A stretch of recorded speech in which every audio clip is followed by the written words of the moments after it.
Mengawali hari dengan informasi terkini menjadi sumber referensi dan inspirasi di setiap aktivitas melalui CNN News. Segala informasi dapat disajikan cepat, akurat, dan lengkap. Selamat menyaksikan. Selamat pagi pemirsa, selamat bergabung kembali dengan kami CNN Prime News. Bersama saya Carissa Emma Putri. Dalam 30 menit ke depan, kami akan menemani Anda dengan berita teraktual dan terpercaya. Di antaranya adalah buaya antar jenazah ke keluarga korban di Kalimantan Timur. Sejumlah sekolah di Surabaya larang lato-lato. Pengemis online eksploitasi manusia gaya baru. Laut Indonesia surga sampah plastik. Presiden Jokowi yakin HUT RI 2024 di IKN. Baiklah pemirsa, inilah informasi selengkapnya.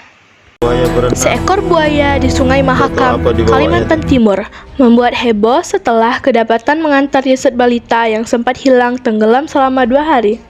Dari tengah sungai, buaya ini berenang ke arah tepi sungai, mengarah ke keluarga korban yang sedang menunggu.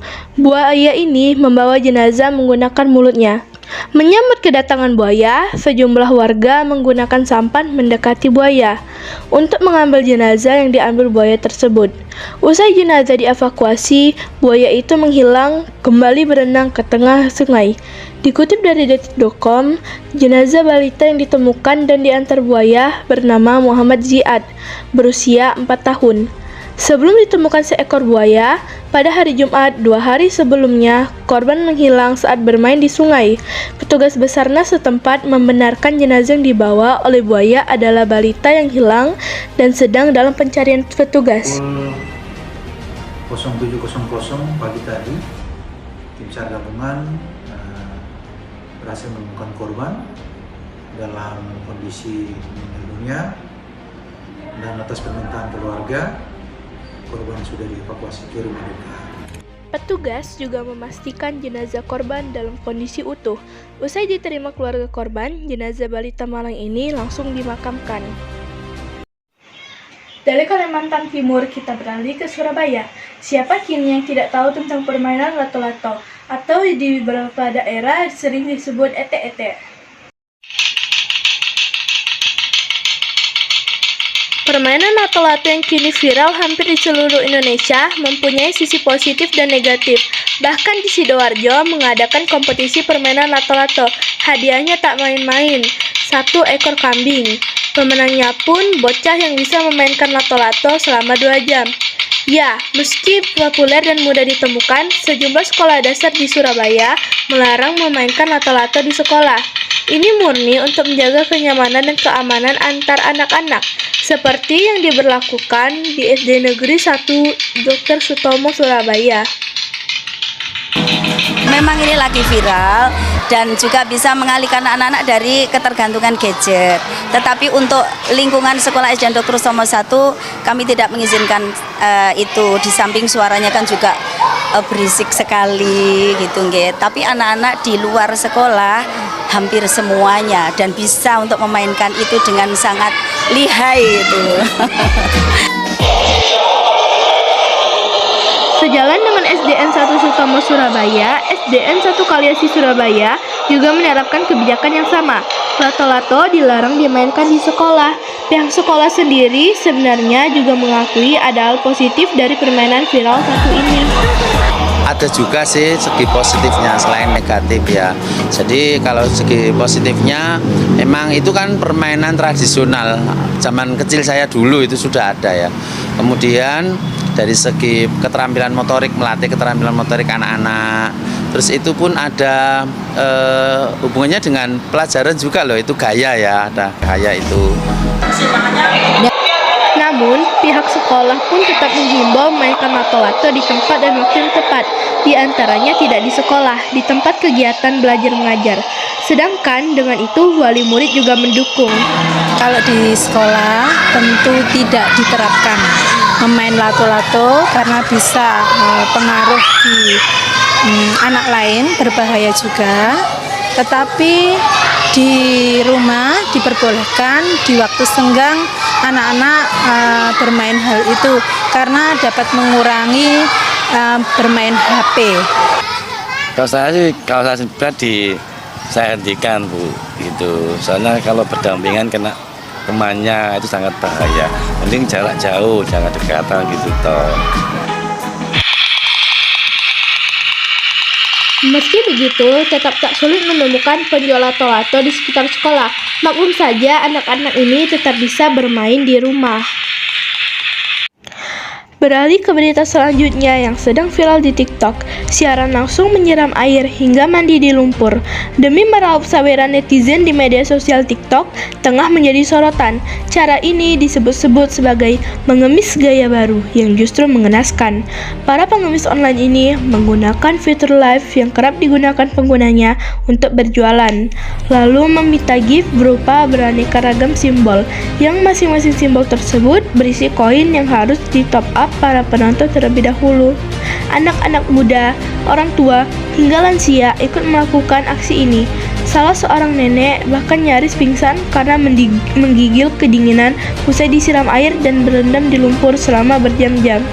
Video ini langsung jadi sorotan, termasuk Menteri Sosial Tri Risma Maharani. Pada CNN Indonesia, Risma mengatakan akan menyuratkan pemerintah daerah untuk menindaknya.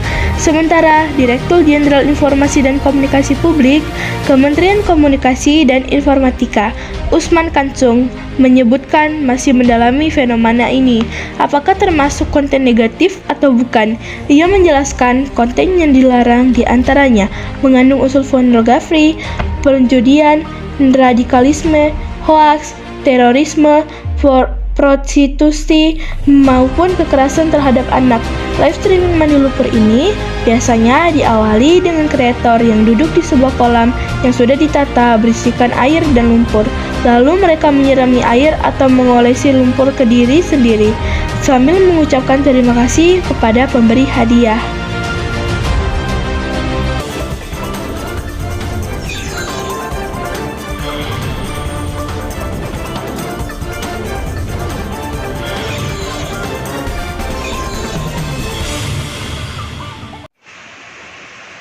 Juni diperingati sebagai Hari Lingkungan Hidup Sedunia.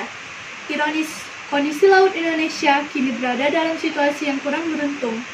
Beberapa titik sudah jadi tempat pembuangan sampah. Koresponden lingkungan Silvana Hajib mengajak kita untuk melihat kondisi laut Indonesia dalam 1 tahun ke belakang. Sampah plastik mengapung di pantai Tanjung Karang, Kabupaten Donggala, Sulawesi Tengah. Ikan seperti melihatnya sebagai makanan. Dahulu pantai ini bagai surga.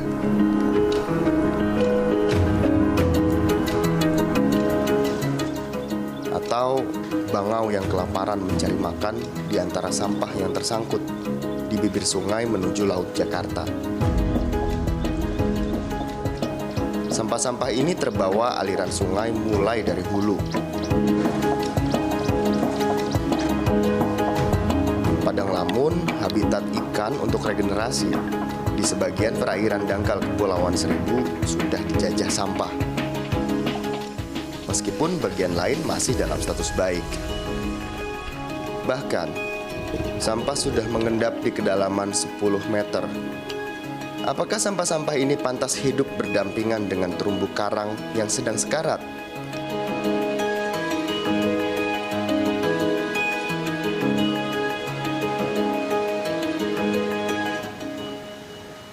Lalu setiap awal tahun, sampah yang terbawa arus sampai di Pantai Kute dan Seminyak, Bali.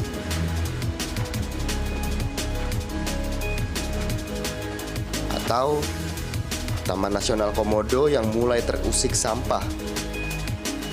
Dahulu pantai ini tempat berjemur komodo, namun sekarang mereka enggan datang kemari.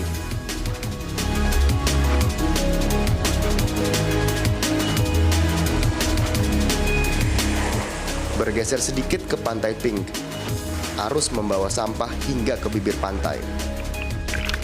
Walaupun air sebening kristal masih bisa kita nikmati. Mendekati wilayah populasi manusia dan hiruk-pikuk pariwisata. Air keruh ini berada di dekat Pulau Bajo. Saya hampir tidak bisa melihat sekeliling. pulau tak berpenghuni sekitar 1 km di seberang Labuan Bajo. Jadi pulau sampah tempat kapal-kapal wisata yang tak bertanggung jawab membuang sampahnya. Hingga seekor monyet Dari Laut Indonesia, kami akan mengajak Anda ke ibu kota Nusantara di Kalimantan Timur. Bersama koresponden CNN Indonesia, Ausirio Ndolu, yang berada di Kalimantan Timur. Berikut berita selengkapnya.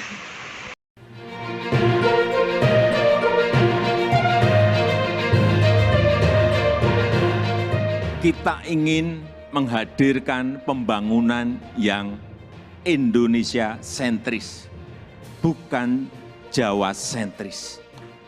Nusantara adalah masa depan Indonesia. Dan dengan upaya kita bersama, dengan semangat gotong royong kita bersama, saya yakin 17 Agustus 2024 kita bisa merayakan bersama-sama di Nusantara. Setelah 1 tahun progres pembangunan di Ibu Kota Nusantara yang baru, saya berkesempatan kembali untuk mengunjungi, untuk melihat bagaimana progres pembangunan yang telah dilakukan selama 1 tahun ini di Ibu Kota Nusantara. Dan saat ini saya sudah berada di titik 0 km di IKN untuk melihat bagaimana progres pembangunan yang sudah dilakukan, karena rencananya pemerintah akan segera meresmikan IKN pada upacara negara di tanggal 17 Agustus 2024 yang akan datang. Ikut saya. Ada 34 paket proyek pembangunan yang direncanakan dilakukan di kawasan inti pusat pemerintahan seluas 6.671 hektar dengan nilai 46 triliun rupiah. Hingga pertengahan Januari telah dilakukan penandatanganan kontrak 29 proyek senilai 25 triliun rupiah yang meliputi kawasan Istana Negara, Kantor Presiden dan Kementerian Koordinator, rumah hunian bagi menteri, ASN, serta pekerja konstruksi, dan infrastruktur dasar seperti bendungan, jalan logistik, serta jalan tol. Insya Allah kita positif. Jadi akan kita upayakan ya sejauh secara technically ya.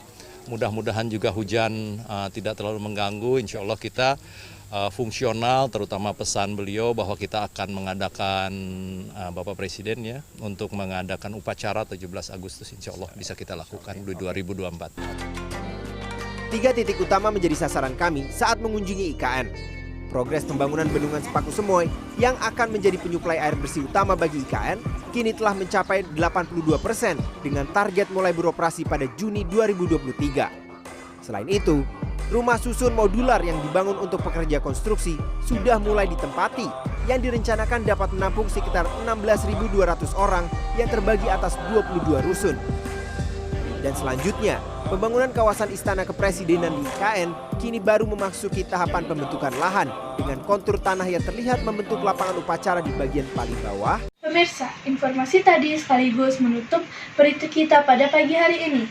Saya Charisana Emma Putri dan rekan kerja yang bertugas mengucapkan terima kasih atas perhatian Anda. Selamat pagi dan salam CNN Prime News.